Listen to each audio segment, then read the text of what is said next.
गुरुदेव दत्त, श्री स्वामी समर्थ। नमस्कार, मी रोहिणी परत एकदा तुमचं स्वागत करते माझ्या या चॅनलमध्ये।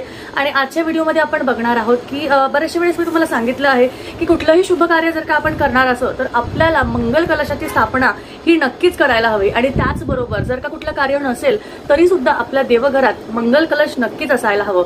तर ते मंगल कलश आपल्या देवघरात किंवा आपण त्याची स्थापना का करावी आणि त्याचबरोबर कशी करावी या सगळ्या गोष्टींची माहिती आपण आजच्या व्हिडिओमध्ये बघणार आहोत। तर चला आपण बघूया की नक्की स्थापना कशी करावी आणि ते का करावं या सगळ्या गोष्टींची प्रश्नाची उत्तरं आपण घेऊया। त्याआधी जर का तुम्ही पहिल्यांदा आपल्या चॅनलवर आला असाल तर नक्कीच आपल्या व्हिडिओला लाईक केल्याशिवाय जाऊ नका। व्हिडिओ आवडला तर नक्कीच लाईक करा, शेअर करा, तुमच्या सगळ्या मित्रमैत्रिणी तुमच्या घरच्यांबरोबर जेवढे तुमचे व्हॉट्सअप ग्रुप असतील सगळ्यांबरोबर शेअर करा आणि त्याचबरोबर त्यांना सुद्धा ही माहिती मिळू द्या। आणि त्याचबरोबर तुम्हाला जर का व्हिडिओ आवडला आणि तुम्ही पूर्ण जर का व्हिडिओ बघितला किंवा तुम्ही आत्ताही सुद्धा व्हिडिओ बघत असाल तर नक्कीच खाली कमेंट करा, कारण तुम्ही बघताय व्हिडिओ हे मला कळेल। आणि कमेंट करून मला फक्त श्री गुरुदेव दत्त अथवा श्री स्वामी समर्थ असं लिहून तुमची कमेंट लिहू शकता। आणि कुठले प्रश्न असतील तरी सुद्धा तुम्ही मला विचारू शकता किंवा कुठल्या स्पेशल टॉपिकवर जर का तुम्हाला व्हिडिओ हवा असेल तर ते सुद्धा तुम्ही मला विचारू शकता। तर चला आजच्या व्हिडिओची सुरुवात करूया। तर बघा, मंगल कलश का स्थापन करावे आणि त्याचबरोबर घरात किंवा देवघरात मंगल कलश का असावे ह्याच्याबद्दल आपण माहिती घेणार आहोत। आणि त्याचबरोबर कलशची स्थापना कशी करतात आणि का करतात ह्या गोष्टीबद्दल आपण आज बघणार आहोत। तर बघा, एक मंत्र आहे तो मी तुम्हाला डिस्क्रिप्शन बॉक्स मध्ये देईल। जो आपण मंगल कलश स्थापन करतो त्यावेळेस आपल्याला तो म्हणायचा असतो डिस्क्रिप्शन बॉक्स मध्ये, आणि तुम्हाला स्क्रीनवर सुद्धा तो मंत्र दिसत असेल। तर तो मंत्र तुम्हाला म्हणायचा आहे जेव्हा तुम्ही मंगल कलशाची स्थापना करताय। आणि तो मंगल कलश स्थापन करताना जर का तुम्हाला तो मंत्र म्हणता नाही आला तर त्या मंत्राची लिंक जी आहे, युट्यूब लिंक जी आहे, म्हणजे व्हिडिओची लिंक जी आहे ती सुद्धा तुम्हाला मी डिस्क्रिप्शन बॉक्स मध्ये देईल। तुम्ही अगदी ते लावून सुद्धा तुमच्या मंगल कलशाची स्थापना करू शकता। कारण काय होतं, आपण जेव्हा स्थापना करतो तेव्हा आपल्याला जर काही पाठ नसेल तर आपल्याकडनं ते होत नाही। तर ते सुद्धा तुम्हाला मी खाली युट्यूबची लिंक जी आहे ती तुम्हाला देईल, म्हणजे तो तुम्ही व्हिडिओ लावून ते स्थापना करू शकता। तर तो मंत्र तुम्हाला फक्त एकदाच म्हणायचा आहे आणि तुम्हाला कलशाची स्थापना करायची आहे। आता तुम्हाला बघा सांगते मी की मंगल कलश म्हणजे काय असतं। मंगल कलश मध्ये आपले 3 भाग असतात। त्यामध्ये जो वरचा भाग असतो ते म्हणजे विष्णू, मधल्या त्या विष्णू आणि त्यानंतर शिव आणि मग नंतर ब्रह्म। आणि तुम्हाला सांगते म्हणजे वरचा जो भाग आहे तो विष्णू, मग शिव आणि ब्रह्म, म्हणजे ह्या तिन्हीचा एकत्र तुम्हाला त्या मंगल कलशामध्ये त्यांचं स्थापन करायचं असतं। त्यामध्ये आतलं जे पाणी असतं ते पाणी म्हणजे वरुण देवता। वरुण देवता म्हणजे सुख समृद्धी आपल्या घरात यावी, आपलं घर सदैव भरभराटीने राहावं, भरभरून राहावं आणि सुखाने आणि समृद्धीने आपण नांदावं असं असण्यासाठी ते कलशामध्ये तुम्हाला ते वरुण देवतांचं आगमन करायचं असतं, त्यांना बोलवायचं असतं। त्यामुळे त्याला मंगल कलश असं म्हटलं जातं। मंगल कलशमध्ये आपले 3ही देवता म्हणजे दत्तगुरूंची आपण सेवा करतो माहिती आहे तुम्हाला। आणि दत्तगुरू म्हणजे अवतार ब्रह्मा, विष्णू आणि महेश। आणि तेच तिघं म्हणजेच ब्रह्मा म्हणजे विष्णू, शिव म्हणजेच महादेव आणि त्यानंतर ब्रह्म, हे तिघांचं स्थापन, ते तिघांचा वास त्या कलशामध्ये असतो। आणि त्याचबरोबर तुम्हाला सांगते वरती आपण जे श्रीफळ ठेवतो ते श्रीफळ म्हणजेच महालक्ष्मी माता। महालक्ष्मी ही म्हणजे लक्ष्मी ही जी आपण ठेवणार आहोत, म्हणजे जी लक्ष्मी आपण जे नारळ ठेवणार आहोत त्याची जी शेंडी असते त्या शेंडीला, म्हणजे ती शेंडी असायला हवी, ते शेंडी पूर्ण जे श्रीफळ असतं ती लक्ष्मी प्रतीक असतं आणि ते शुभदायक असतं। त्यामुळे आपण त्याची उपासना करतो आणि ते मंगल कलशामध्ये स्थापना करतो। त्याचबरोबर तुम्हाला हे झालं धार्मिक वृत्तीने त्याचा अर्थ। त्याचबरोबर सायन्स किंवा सायंटिफिक गोष्ट जर का तुम्हाला माहिती हवी असेल तर बघा, उत्तर ईशान्य आणि पूर्व ईशान्य म्हणजे मी तुम्हाला सांगितलं की ईशान्य कोपऱ्यात जिथं आपलं देवघर असतं त्याचंच उत्तर ईशान्य आणि पूर्व ईशान्याच्या कोपऱ्यात तुम्हाला ते मंगल कलश स्थापन करायचं आहे। म्हणजे समजा आता तुमचं हे देवघर आहे आणि देवघरातल्या डाव्या बाजूला म्हणजे तुमच्या डाव्या बाजूला आणि देवघराची उजवी बाजू, तुमची डावी बाजू, तिथे तुम्हाला ते मंगल कलशाची स्थापना करायची, कारण तो ईशान्य कोपरा आहे, म्हणजे उत्तर ईशान्य आणि पूर्व ईशान्य तो कोपरा आहे। आपण जे श्रीफळ ठेवतो कळसावरती तर त्याच्याने काय होतं तुम्हाला सायंटिफिक रिझन मी सांगते की आपण त्या पूर्व कोपऱ्यात जर का ठेवलं आणि तुम्हाला जर माहितीये की सकाळी जेव्हा सूर्य उगवतो तेव्हा पूर्वेकडनं जे रेज येतात, हे बघा यूव्ही रेज किंवा अल्ट्राव्हायोलेट रेज आपण ज्याला म्हणतो, किंवा जे रेज आपल्यासाठी हानिकारक असतात, सायंटिफिक रिझन मध्ये तुम्हाला मी सांगतेय, ज्या आपल्यासाठी हानिकारक असतात त्या रेज त्या श्रीफळापासून जाऊन त्या पाण्यात जावं आणि त्यानंतर ते आपल्या घरात त्याचे पॉझिटिव्ह वाइब्स किंवा पॉझिटिव्ह व्हायब्रेशन्स आपल्या घरात पसरावी, त्यासाठी सुद्धा त्या मंगल कलशाची स्थापना केली जाते. कारण ते त्याचं अट्रॅक्शन करतं आणि त्यानंतर ते आपल्या घरात एक शुद्ध वातावरण शुद्धीसाठी आपण त्या गोष्टी सुद्धा निर्माण करतो. तर तुम्ही मंगळ कलशाची जर स्थापना केली तर ते तुमच्या घरातलं वातावरण शुद्धीकरण करतं आणि ते सुद्धा तुम्हाला चांगल्यासाठीच आहे. तर त्यासाठी तुम्हाला बघा, हे धार्मिक रीतीने आणि सायंटिफिक रीतीने दोन्ही तुम्हाला मी सांगितलं आहे. तर ईशान्य कोपरा म्हणजे पूर्व कोपरा, जिथून सूर्य उगवतो आणि त्याचे जे हानिकारक रेज आहेत तर ते तिथून ते अट्रॅक्ट व्हावं आणि त्यानंतर तिथून ते वातावरणाला शुद्धीकरण करावं, असं त्याचं ते कारण असतं. तर अशा रीतीने तुम्हाला मंगल कलशाची स्थापना करायची असते.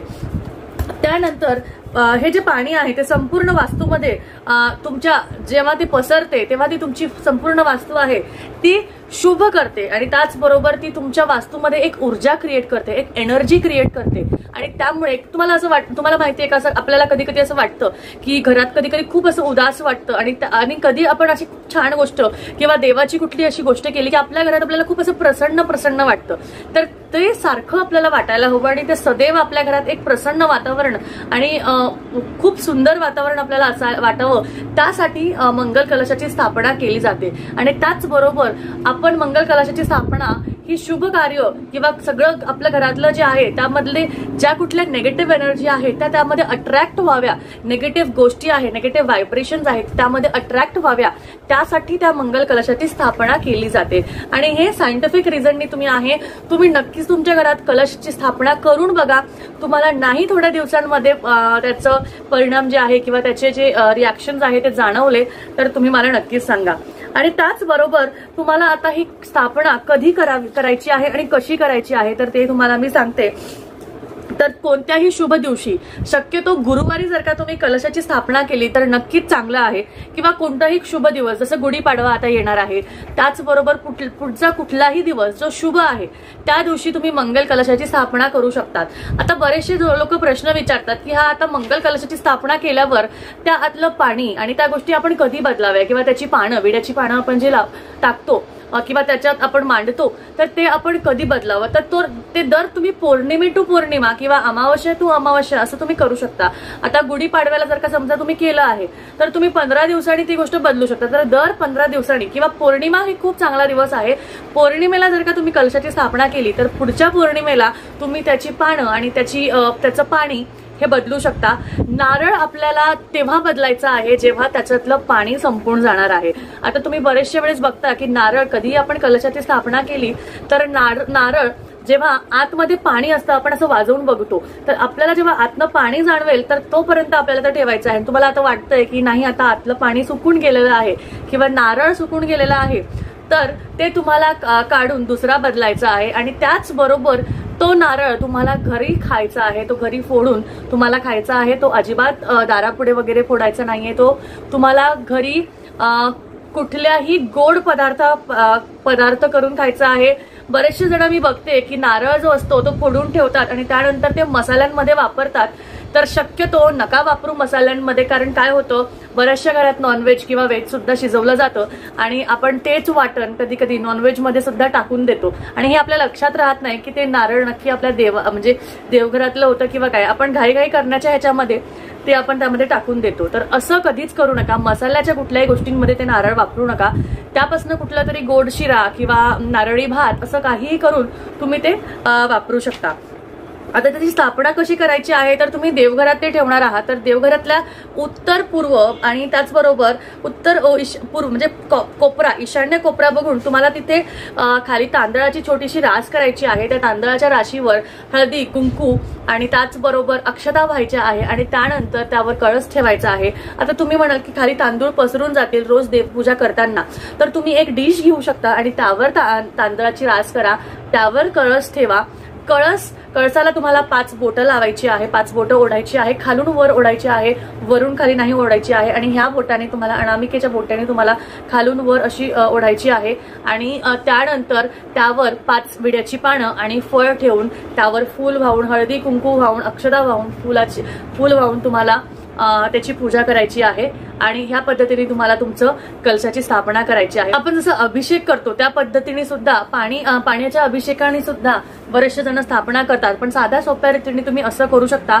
पूर्ण कलशाची स्थापना झाली की हळदी कुंकू वाहा, अक्षदा वाहा, फूल वाहा, त्याला उदबत्ती दाखवा, निरांजन दाखवा, घंटाचा नाद करा आणि त्यानंतर तुम्ही त्याची स्थापना करून आरती करून तुम्ही तुमची स्थापना संपूर्ण करू शकता। तर ह्या पद्धतीने तुम्हाला तुमच्या मंगल कलशाची स्थापना करायची आहे।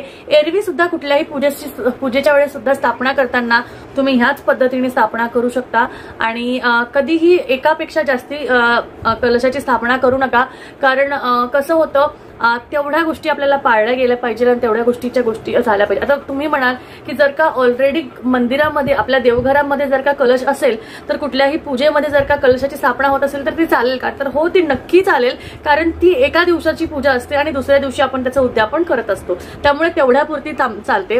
पण एखादी गोष्ट समजा तुमचं पारायण असेल किंवा खूप दिवसाचं गोष्ट असेल तर तेव्हा खूप वेळ ते ठेवू नका, कारण त्या गोष्टी तेवढ्या पाळल्या गेल्या पाहिजे। तेवढंच त्याच्या मागचं कारण आहे, बाकी काही नाही। तर नक्कीच कसा वाटला माझा हा आजचा व्हिडिओ ते मला नक्कीच तुम्ही सांगा। त्याचबरोबर तुमचे अभिप्राय तुम्ही मला कमेंट बॉक्समध्ये लिहून सांगू शकता आणि त्याचबरोबर तुम्ही जर का हा व्हिडिओ पूर्ण बघितला असेल तर खाली श्री गुरुदेव दत्त अथवा श्री स्वामी समर्थ लिहिल्याशिवाय जाऊ नका। भेटूया परत एकदा छानच्या व्हिडिओमध्ये, तोपर्यंत काळजी घ्या। अवधूत चिंतन श्री गुरुदेव दत्त, श्री स्वामी समर्थ, जय जय स्वामी समर्थ।